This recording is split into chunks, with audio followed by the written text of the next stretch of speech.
with TJ Walker, dissecting the communication skills and practices of world-class leaders. Many young people enter journalism with dreams of hanging out and covering people like Bill Clinton in intimate conversations and interviews, or they dream of going into PR and being like Samantha in Sex and the City and hanging out with TV stars.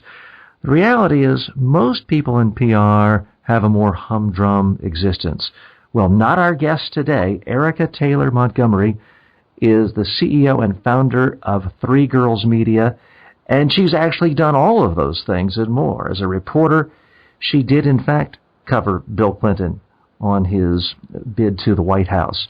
She has in fact represented cast members of Will and Grace and other top NBC shows, and she's right there in Silicon Valley working with a lot of top high-tech executives as well. Erika, thanks for joining us today. Thank you so much for having me, TJ. And you're also the author of The Spirit of Silicon Valley, Journeys and Transformations Beyond Technology. These days, it seems like people are less enamored with Washington and wanting their kids to be president of the United States. They'd more like their kids to be the next Mark Zuckerberg. How did you go from the world of politics and traditional showbiz to Silicon Valley, and what did you learn there? Well, I went from a career in broadcasting in the San Francisco Bay Area to ultimately transition into public relations. And during my public relations career, before I started Three Girls Media, my last job was as a press secretary for the California State Legislature. So my entire career, whether it was broadcasting or public relations, working for myself or other people, has always been related to the media in some way, shape, or form. It's just been either as a member of the media or somebody who works to get clients mentioned in the media. So it's been a wonderful journey, and I've enjoyed every minute of it. What's different about working with Silicon Valley? I mean, people now see the TV show on, I guess it's HBO, that gets so much attention. It seems as though everyone is loopy and eccentric. You think of the state legislature as people being a little more straight-laced. Hollywood has its own peculiar reputation as well. At some level, is getting good press and selling a story all the same, or are things truly different now with the advent of social media and 23-year-olds becoming billionaires? Yeah, I have found that no matter what segment you're working with, whether it's high-profile actors in Hollywood, whether it's a politician, or whether it's executives in Silicon Valley, working with the media for all of those different groups of people is really the same. You pitch the media a very similar way. You formulate a story very much the same way. So it may be trying to get coverage for different things, but the methodologies are very, very similar. What's your most recent success story for a client that you could give a spotlight? And are there any differences at all? I mean, 20 years ago, you couldn't pitch a reporter by a tweet or go on their Facebook page. But you're Absolutely. Still writing. You still call people, presumably. Yeah, well, when I first started out in public relations, there was no such thing as social media, and everything was announced via a press release that would be faxed to the media. We often think of fax as being obsolete, and it pretty much is in 2016. And now reporters want to be contacted either via email or via Twitter or Facebook. So we've really had to learn a different way of communicating, and press releases are no longer king either. It's very rare that a reporter wants a full press release these days. Instead, they want a brief paragraph on what the potential story is, why they think their audience would care, and how they can get more information about it if they want.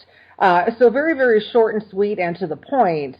And I also find that the communication time going back and forth with the media is much, much quicker now in the 21st century than it was back in the 80s and 90s. Certainly, a reporter is going to expect a response within minutes if they email you for more information, as opposed to a day or more if you're communicating via snail mail or via fax. Phones are not nearly as involved these days as they used to be in the 80s and 90s and early 2000s. Let me follow up on that. Let me follow up on the phone stuff, if you don't mind. Speaking of which, I hear one. But certainly among younger journalists and younger people in general, they don't like the phone. If I dare call my 19-year-old niece, it's as if I have, barged into a bathroom uninvited or something. It's almost seen as an insult. But I know personally, sometimes I get 1,000 emails a day and 0 calls. If someone were to call me to pitch me to be on my show, they'd really have my attention. There'd be such a novelty to it. How much of it is just we assume nobody wants calls or it's faster to send emails? And how much of it is almost all reporters and editors just absolutely don't want any calls? In my experience in this day and age, they absolutely do not want any calls. They hate it. And a lot of them will put in the notes about them that you can find in media databases, absolutely never call me. It's really become more taboo. Okay, that's clear cut. Yeah. And then how do you keep from getting caught in spam filters, though? I mean, I just know if it's a busy day and I've just gotten the 10th email pitch and it's 5 till 5, it's so easy for me to put that in a file of interview guest in a folder, and then I never think about it again. How do you keep from getting lost in the shuffle? That's a really good question, and I think that there are a couple ways to avoid that. First of all, you should never send attachments in your emails because it's sure to get caught up in some kind of a spam filter. So don't send attachments that are unsolicited. And secondarily, I think you have to be extremely careful about what you put in the subject line. You want to avoid anything that's too salesy or kind of too overly promotional. Instead, you want to do something that's more on the news side, more like a headline in a newspaper might be, or something like that. So subject lines really matter. The less a reporter has to translate it from marketing speak to a story, the better, if it seems like it's just an interesting story right from the beginning. Absolutely. Now, at Three Girls Media, you specialize in working with small and emerging companies. It's obviously easy to get coverage if you're saying, okay, Mark Zuckerberg once told a press conference today. That's easy once a company has gotten to that stage. How do you get the attention of the, I guess it's the Kara Swishers would be a big one for a lot of your companies. How do you get the attention when there are so many startups, a lot of them with massive funding, but no real track record, no profits yet, certainly, often even no revenues? Sure. Well, I think you really have to hone in on what is the news. There are a lot of companies who would love to be in the media, but quite honestly, they just don't have a story there. There's nothing that remarkable that they've accomplished yet, or that they're producing that's revolutionary, or something that's truly out of the box and is going to warrant media coverage. Still, a story has to be all about the news. What's exciting about it? What is the public or the targeted audience going to find really compelling about it? And sometimes you just have to tell executives that there's nothing compelling here for a story, and it may be very disappointing. Sometimes the truth hurts, but it's much better to set a realistic expectation than to string somebody along when they think there's a possibility of a coverage and there really isn't.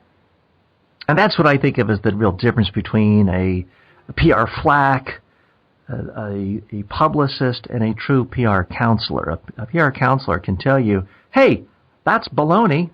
No one's going to buy it. You're wasting your time pitching it. Let's come up with something more interesting. Absolutely. What's been the most interesting story from any of your clients that you've been able to pitch in the last year? Well, I am fortunate to work with a really great bunch of clients in some very, very diverse industries. And so you were asking about stories that we've placed recently. One of our clients is the adult retailer Adam and Eve. They were just featured in a huge story in Glamour magazine, as well as one in Cosmo magazine. So that's very exciting. It's always great when we can get our clients that really top-tier coverage in the big magazines or on big television shows. Cosmo is still big. I have one sister. It's her very favorite magazine in the world. I have another sister. It's her least favorite magazine in the world. But they both have strong opinions about it. Sure. Well, obviously it doesn't appeal to everybody, but it's definitely still a big magazine that's great to get our clients in. And in this day and age, nothing appeals to everybody. And if someone tells you they have something for everybody, chances are it's appealing to nobody. We are in a more niched world. And so how do you walk us through, because I'm not familiar with the store, but presumably there are other stores and they have some competition. How did you go from just, okay, here's another store that wants a story, to getting placements in high-profile magazines like that? Sure. Well, again, it comes down to what's the news, or what do we have of value to share. So often magazines like Cosmo and Glamour do things on relationships or sex, and if we can pitch them, say, an interview with a resident expert who works at Adam and Eve, somebody who's licensed in that particular subject matter, and we can get them interviewed by those magazines on a certain topic, then that's always great, because not only are they getting expert advice from a licensed professional that's going to be of value to their readers, but of course then my client gets the media placement as well. So it works out both ways. Our special guest is Erika Taylor Montgomery. She's the CEO of Three Girls Media, a prominent PR firm based in Silicon Valley. She's also the author of The Spirit of Silicon Valley, Journeys and Transformations Beyond Technology. It's available at Amazon. We have a link to it in the show notes as well. You're listening to Speaking with T.J. Walker, the show that's all about communication and analyzing successful communication techniques used by successful people. You're there in Silicon Valley.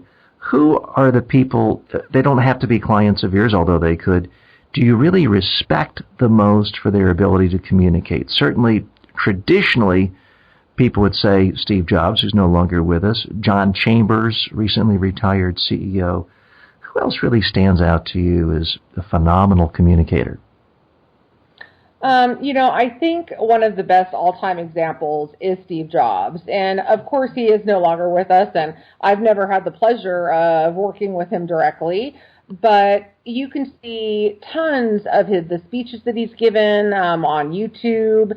And there's just something about the way he connects with an audience during a speech or during an interview that is captivating. Somebody else, sort of a throwback to older times, but I think another great communicator of the 20th century was Winston Churchill. And you can hear a lot of his speeches as well on YouTube. I don't think communicators like Churchill or Jobs come around all that often. Sure, there are plenty of good communicators, but when you're talking about great, the top of the top, I think it's rare to find somebody who's got that very unique spark that's truly captivating to the masses. And of course, one of the fascinating things about Steve Jobs wasn't an outgoing person. I always hear from clients, and I'm sure you hear this too, I'm not a dynamic speaker because I'm a tech guy or a tech person. or I'm an introvert. And people have all these excuses as to why they can't communicate, and Steve Jobs is a perfect example of it's irrelevant. He was not an outgoing person. He was he was giving tech speeches, but he gave them in a way that made them interesting and memorable. Same with Churchill. Churchill, different industry, obviously, but people always love to say, "Oh, I don't have a face for TV. I'm not tall and good looking, so I shouldn't be in the spotlight speaking, or I have a speech impediment." Well, Churchill had all of those issues. He was short, fat, bald, had a lisp, and had a stutter, and yet went on to be considered by many to be the greatest speaker of the 20th century.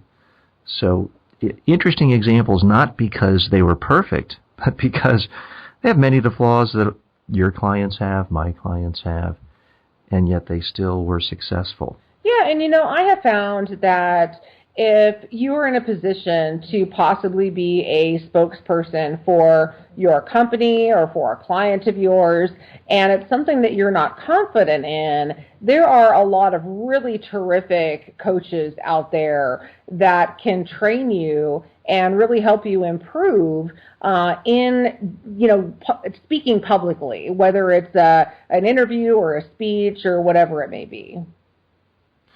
Absolutely. You're preaching to the choir on that one. Very curious, the name of your company, Three Girls Media. It's memorable. It's easy to spell. It's easy to remember the website because it's threegirlsmedia.com. But I am curious, it's in some circles controversial to talk about women as girls. Now, you're talking about yourself, so people can't be offended. How did you come up with the name?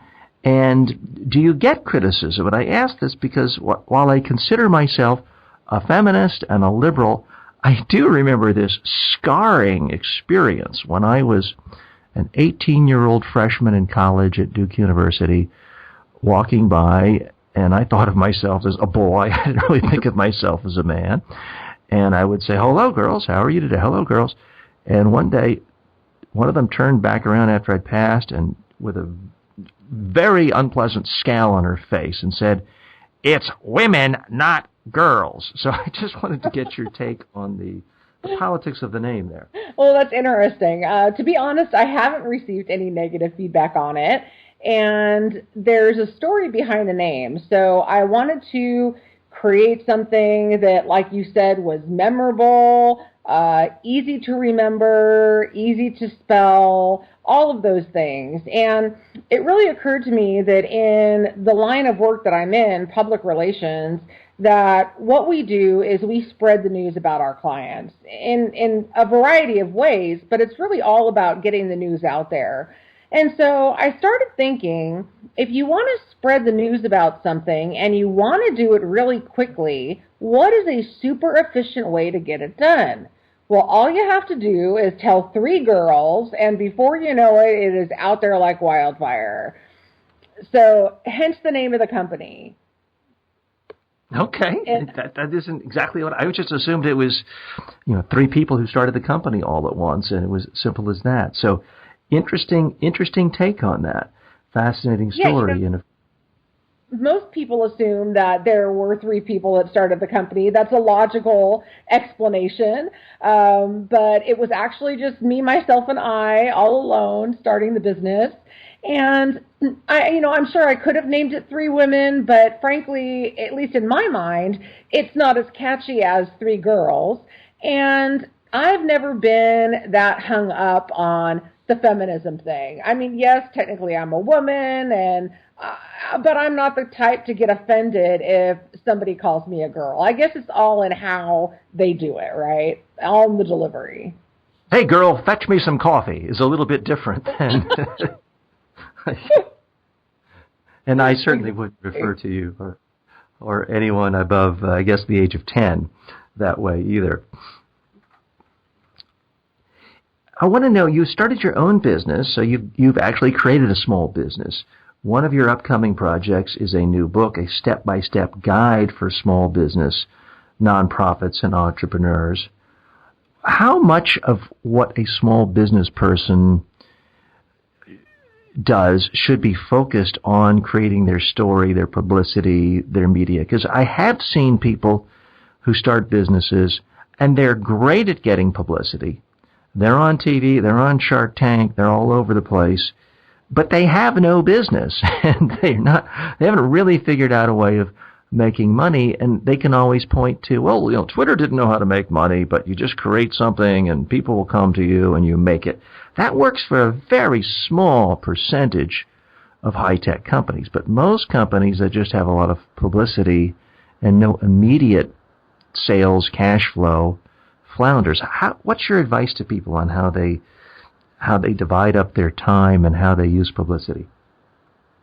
Well, I think actually a lot of entrepreneurs and new business owners make a big mistake when it comes to their marketing. A lot of them think, well, we're just going to open our doors or start a website and the business will come. People are just going to flock to us, they'll find us somehow, and I'll be rolling. And that is very, very rarely the case.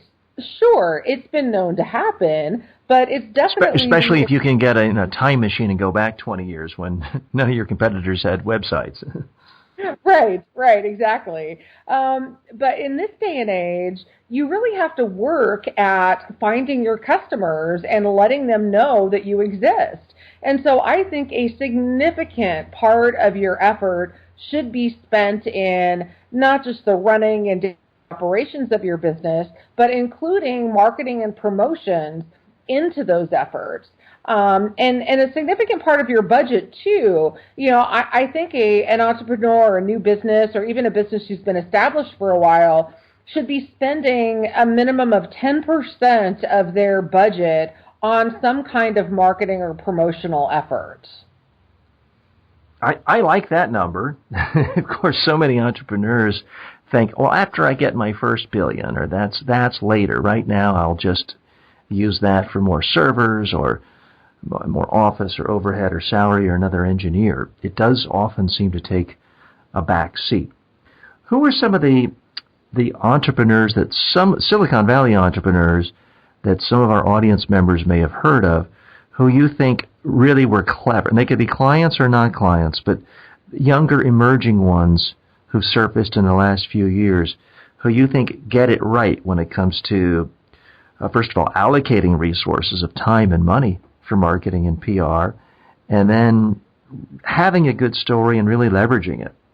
I think that there are a few clients that we've either worked with in the past or are working with now that have done a really, really terrific job of getting out there in the press.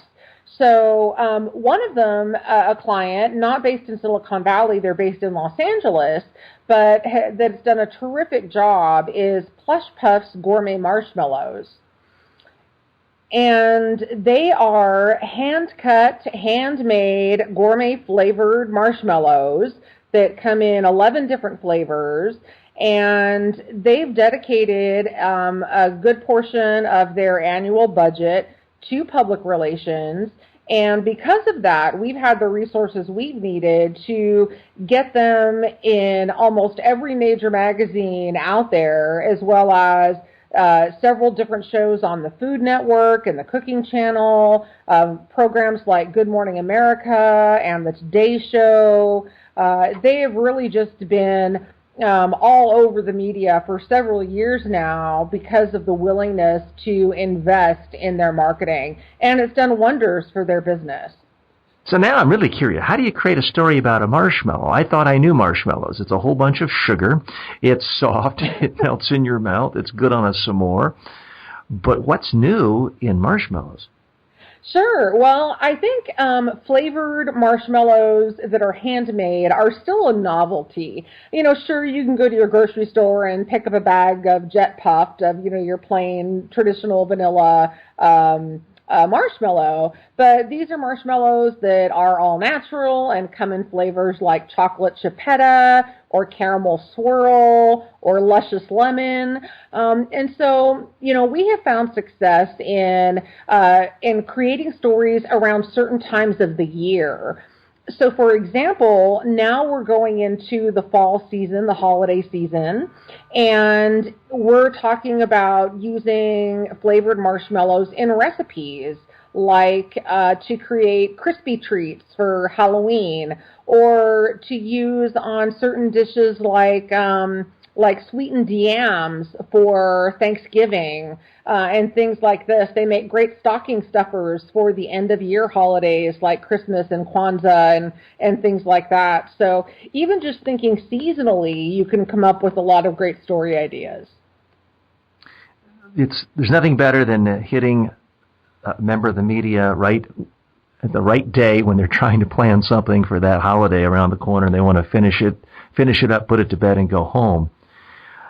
I'm glad to know about these marshmallows. You're making my mouth water. I had not probably bought a marshmallow in 30 years until a year ago. And I have a 3.5-year-old daughter. We have a big outdoor fireplace, and now I find myself roasting marshmallows. Excellent. I did accidentally have a pink lemonade marshmallow, and I got to tell you, when it comes to roasting, not a good idea. but a chocolate marshmallow, that's something I could really get my head around. So I'm gonna have to make a note to find that as soon as I can. That does sound intriguing. Plushpuff.com, and you can see all of their varieties there. We are speaking to Erika Taylor Montgomery, CEO of Three Girls Media. You can also find her on Twitter. Her handle is @Publicity Erika. That's Erika with a K. And you can reach out to her there with your questions or to thank her for being on this program. Now, Erika, you have a background in sort of what we call hard news politics. You worked in the state legislature. I have a background working in the Florida state government. You covered Bill Clinton's first presidential campaign.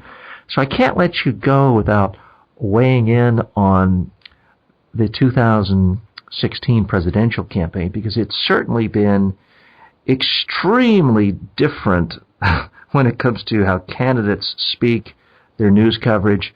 Things that would have been gaffes in previous years are forgotten instantly. So I want to get your assessment of, I'm not asking you to say who you're for, this isn't a political show, but what are your thoughts on just how radically different campaign coverage has been and how candidates have seemingly been rewarded and punished in a very different way this year? Not to mention how the melding of the media with one particular presidential candidate, with Roger Ailes leaving Fox to go to a candidate, as well as the head of Breitbart News becoming the campaign manager of one of the candidates. I mean, there's never been anything quite like that. I just wanted your assessment. Yeah, you're right. There certainly not in our day and age have been anything like what is happening in 2016 in presidential politics. And frankly, I'm disappointed. When I was covering Bill Clinton's campaign or any of the previous presidential races, it was much more about the issues. And frankly, I think that that's what the American people want more of, and that we're not getting a lot of in the 2016 race. It's much less about the issues and much more about the sound bite of the day and how sensational it is or outrageous it is or pointing fingers at each other. And, I'm disappointed by that. And I have a feeling you, having worked in the political realm before, would also be disappointed in that. Well, there you go, Erika. Little Erika, low energy Erika. Of course, you and you. No, I'm just kidding. I'm channeling somebody else. No, I share your sentiments completely. Take us back in time. These days, you say Bill Clinton to most people, unless they're just absolutely rabid haters of any, center or left Democrat. Most people think of him as probably the greatest living public speaker or communicator in the political world. And if you had to look at the last 30 years, up there with Reagan. But you were there in his presidential campaign when he wasn't quite up on, I won't say Mount Rushmore, but at least the Mount Rushmore of Public Speaking Hall of Fame. What was he like when you were interviewing him? What struck you as great about him, but also where did you think even he was not great when it came to interviews? Sure. Well, in terms of being great, I loved how he always came across as very down to earth. And that's not something you really think of a lot when you think of a presidential candidate. But Bill Clinton certainly came off to me that way, as very grounded, very down to earth, very humble in many ways, and not very egotistical or thinking that he was high and mighty or any of those things. And so I really admired that about him is that he seemed very grounded and very personable, amiable, and just an all-around nice guy. And I'm going to guess that he remembered your name and called you by name after the first time meeting you. I wouldn't say after the first time, but after a couple times, yes. Okay. And in terms of something that he wasn't good at, that's a really good question. I've never really thought about that per se. I think later in his career, once he actually was elected, he wasn't as forthcoming as he was during the actual election process. I think he was more guarded with what he said, and perhaps he had to be more guarded with what he would say. But I think that's something that definitely changed about him once he was elected to office.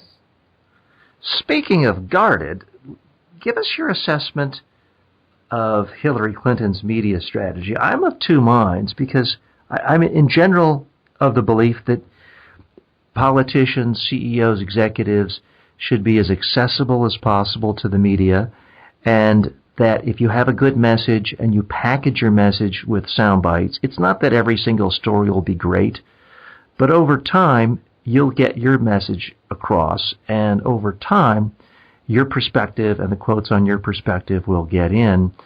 The Clinton campaign is very guarded. She rarely takes interviews, and I do sort of feel like there's an exception in her case because it just seems if you're a reporter, there is so much pressure on you to say something negative about the Clintons. No one ever went poor. No one ever sold fewer books by not trashing the Clintons in the media. Because if you're a conservative, Fox News or somewhere, of course you have to trash the Clintons.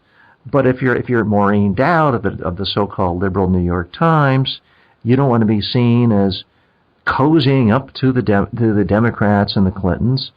So it almost seems as though members of the so-called liberal media establishment are even harsher on Hillary Clinton. I just wanted to get your take. Do you think she could be getting a lot better coverage, or is it just a poisoned situation regardless?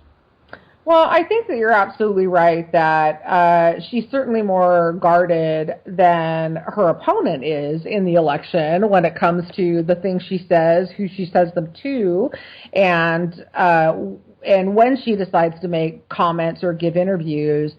And I think that that's a mistake, actually. I think she's very capable of speaking off the cuff, without prepared statements or speeches.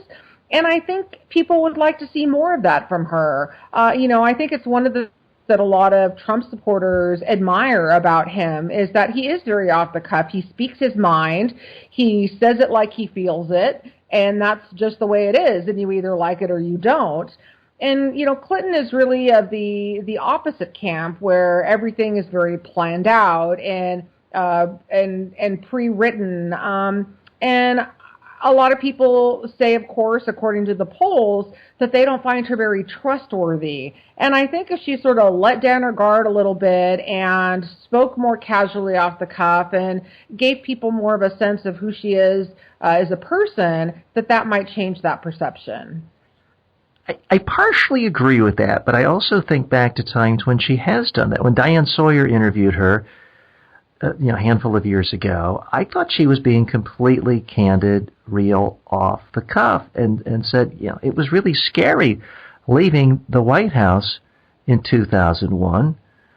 They were $10 million in debt. Her husband's law license was about to be revoked. She was about to enter the Senate, but if you have $10 million in debt, $190,000 a year, whatever the Senate salary was, doesn't do that much. She was candid. I mean, I don't know who wouldn't be afraid of their finances if you have $10 million of legal debts. And she said that they felt dead broke.